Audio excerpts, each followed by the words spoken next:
যদি কোনো মায়া তোমাকে ধ্বংস করে দেয় তাহলে সেটা ভালোবাসা নয়। আর লাভ, ডেথ অ্যান্ড রোবটের জীবাণু এটাই বলে। সেই মায়ার মোহে সকল পুরুষ আকর্ষিত হয়ে পড়ে।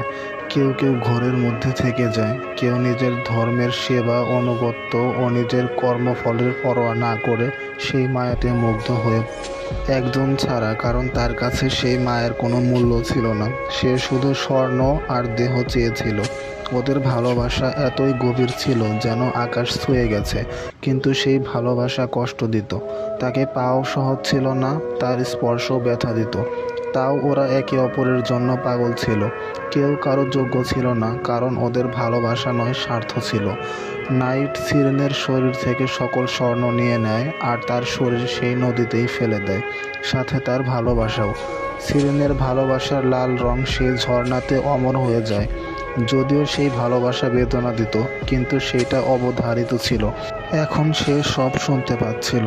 এখন সে সেরেনের কান্না শুনতে পাচ্ছিল, তার মায়া, তার ভালোবাসা, সব, যা থেকে না কেউ বাঁচতে পেরেছে, না কেউ ফিরে এসেছে।